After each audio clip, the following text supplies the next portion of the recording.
All right, guys, we are very excited for our guest tonight. You might have seen him on a Ripley's Believe It or Not special. You might have seen him hosting the Jägermeister something something tour. And you might have seen him around town looking like a green person. Put your hands together for Erik, the Lizardman Sprague.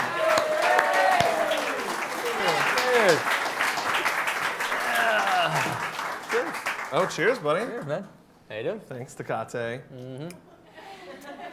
Get that plug in there. So, Erik, I've got to ask, how did this happen?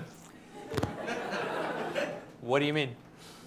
I'm talking about these fashionable threads you're wearing, my friend. Oh, it's these are Dickies cargo pants. Those this look is like a Dickies. Jersey's tee, yeah. And this is 20 years of abusing my body in the name of art, yeah. Oh, cool.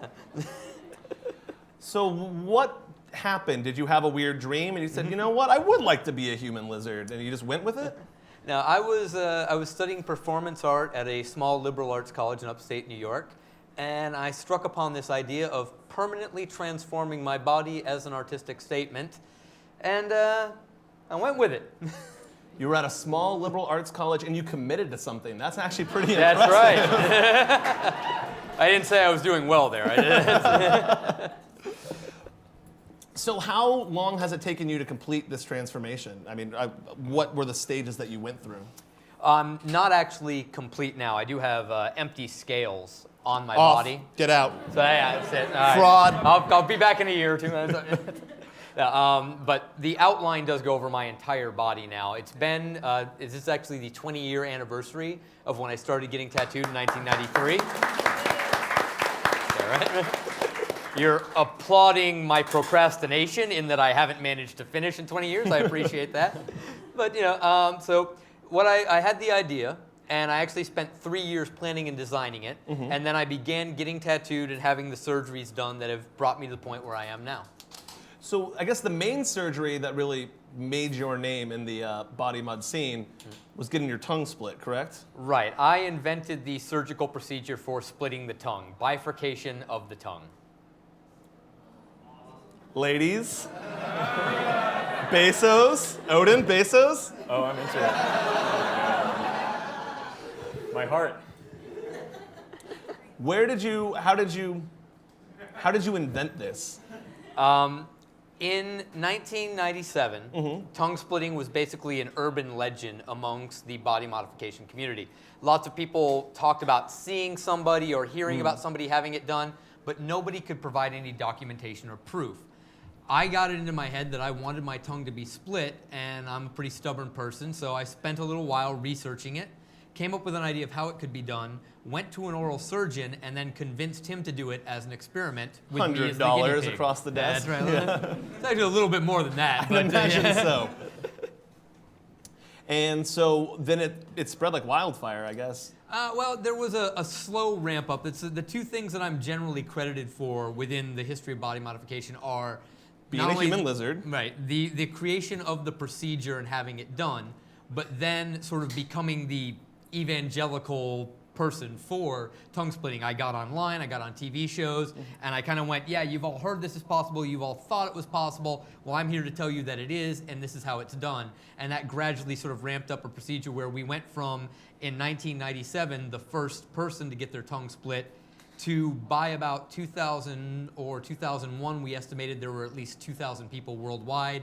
Now we estimate there's probably 6,000 to 8,000 split tongues in the world, and they are all, in some sense or another, my philosophical progeny.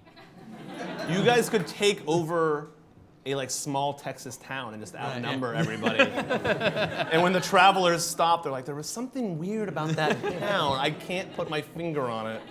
This was one of my dreams. My early merchandise for my sideshow was a Freak Army uniform that you could buy. You could get a Freak Army hat, Freak Army shirt, badges, stickers, all these things. Because I did envision just an army of snake-tongued people following me as we took over the world. Isn't that kind of an oxymoron though to like have an army? I guess an army of freaks works, but It's sort of an like army it's of like, all identical freaks. well, Isn't no, that kind of it's like Spartacus's army. gotcha? Right? It's one gladiator is worth 10 soldiers. Well, one freak is worth 100 normals. You're just tired of being able to spot when someone stands up and goes, "I am the Lizardman." That's Everyone's like, "No, it's still that guy. It's Yeah. totally still that guy." I'm gonna get crucified. You wait. It'll happen. What would happen if they had to put you in a police lineup? Where do they find ringers? People think I'm crazy and that I would have problems with law enforcement, but this is a built-in defense. Yeah. Obviously discrimination. Oh, totally. Yeah. Driving green while card. colored. It's a real thing. But so how does that work when you try and go through like TSA? Are they wary of you? It really depends on how professional the security people are. So obviously the TSA are the worst because they're at the bottom. Basically, people who are going to commit crimes don't like to call attention to themselves. So most professional security people look at me and they go, he'd have to be a real idiot to be doing something like this in front of me. Yeah. So very often they do the procedure, they check the ID, whatever, and then they just send me right through. I actually get bonuses at airports and places like that where if somebody recognizes me and they happen to be a fan of Ripley's or of Sideshow or anything like that, I often get pulled out, and it's funny because as I'm getting pulled out, the other people in line will be like, see, I knew they'd pick him. I knew they'd pull him aside. A random screening, sure. Yeah. Well, what's really happening is they're pulling me off to the side, taking a picture with me and sending me on my way. So I get less screening than you guys. If you're tired of waiting in long security lines, you now have another recourse. There you go. So you're not just a fully tattooed person, you're also a performer. Right. What is it that you do, sir? What is it I do? I actually, because to make a living as a performer, you need to have as many different revenue streams as you can. I do everything anyone will let me. I do traditional sideshow, I do modern sideshow, I do performance art, I do stand-up comedy, I front a band, and I've also written and self-published a book.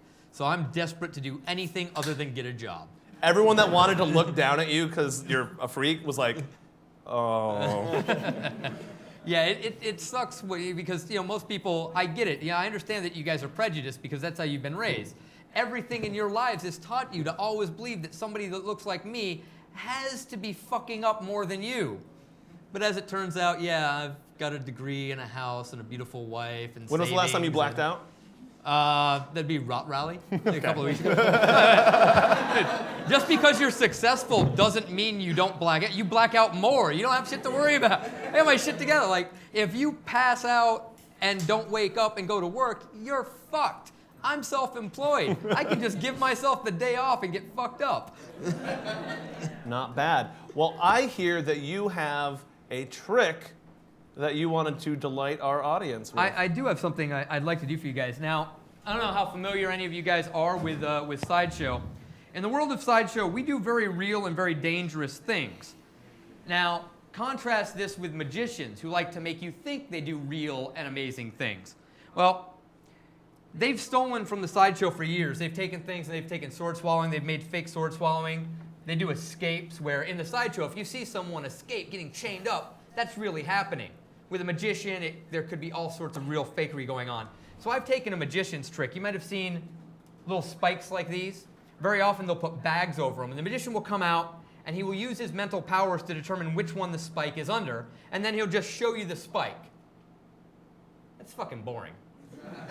Right? What you want to see is when he slams his hand down on the back, you want to see him mess up and slam it down on the spike and have it go all the way through his hand. Is that what you're going to do? No. Okay.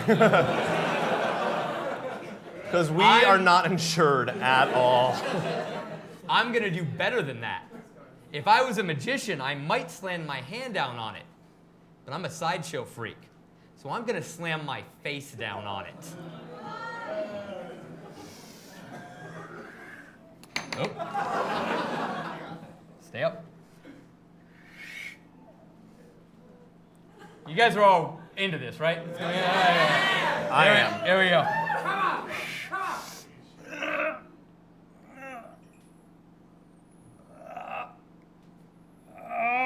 Come on.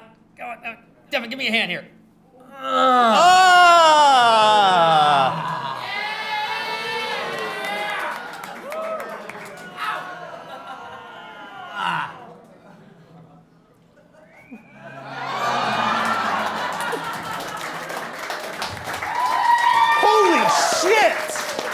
Ta-da! David Comey, eat your heart out. Well, that was insane, my friend. I hope nobody lost their Tecate over that. I got mine. So what else do you have upcoming? You're a performer, you're traveling around the world. What you got in store? Well, I will be here at home in Austin, which means I'm going to be bouncing around at open mics, comedy clubs. I'll be on Last Chance Comedy at the Velveeta Room coming up this Friday night. And then in September, I'm going to New Zealand. I'm doing a 28-day tour of all of New Zealand. So if you guys are coming to New Zealand, come on out and buy some tickets, get the shows. Are there 28 places to go in New Zealand? Or That's what they're telling me. I don't know. The next Hobbit movie, right? Who knows? Stupid obvious joke. Gollum's older brother. Yeah.